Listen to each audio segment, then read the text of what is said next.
Once Buddha was asked if moral actions are necessary for attaining Buddhahood. He said yes. Again, he was asked if the moral actions are enough to drive one towards nirvana. He said no. In spiritual seeking, the mental activities are way more important than the physical actions alone.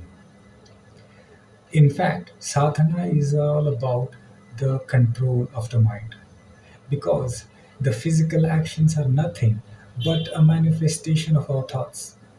Behind every action in the physical realm, there is an underlying thought. Let's try to understand this with an example. A thief uses a knife on a person going on the road and to get his money, but the person dies. In another case, a doctor uses a scalpel to operate through a patient who is in critical condition, but unfortunately, the patient dies. In both the cases, the action is the same, that is, using a knife. But does the nature treat both the actions the same? Absolutely not. The underlying thought or the mental activity is what matters. In the first case, the thief acts out of sheer greed and with the intention to hurt the person. A doctor acts with compassion and with the intention to help and relieve pain for the patient. So, the nature treats them accordingly and punishes the former and rewards the latter through its intricately designed law of karma. A seeker should understand this very well, and the practices should be internalized.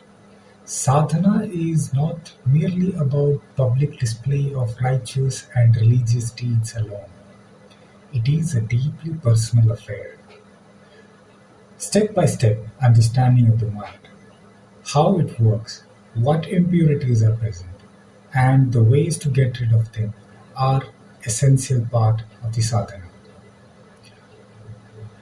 No matter how many moral actions one does, if the mind is remaining impure, that means spiritual progress is not happening.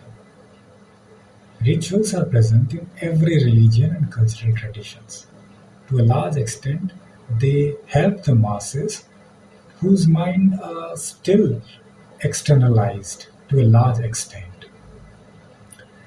They help us by bringing our attention inwards, and at least for those few moments, the mind is prevented from running away and being self centered. These rituals have been designed carefully by our ancestors to invoke uh, morality within us by preventing the mind's restless tendencies of going outward and only thinking about one's own self. If you see most of the rituals, they are done for the others, not for ourselves.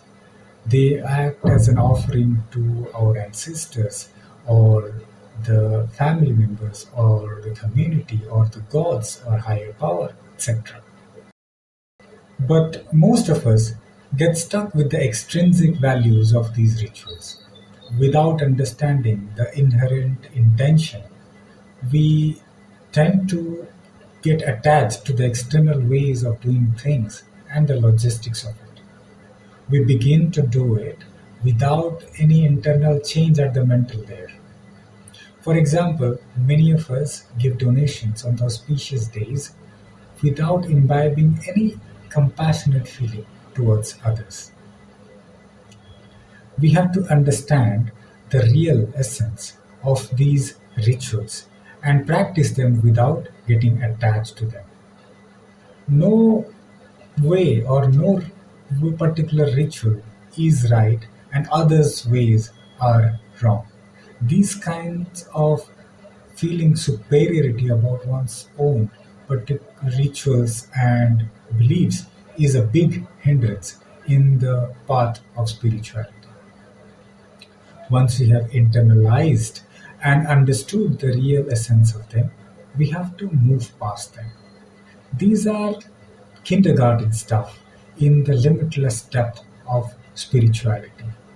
But that doesn't mean disregarding one's own religious and cultural beliefs and rituals, but moving towards higher stages while maintaining its internal essence. That's why the first section of the Vedas is all about rituals. But once the sadhaka moves past them, then the deeper philosophies of reality and about the states of mind are presented to them, which are often referred to as Vedanta.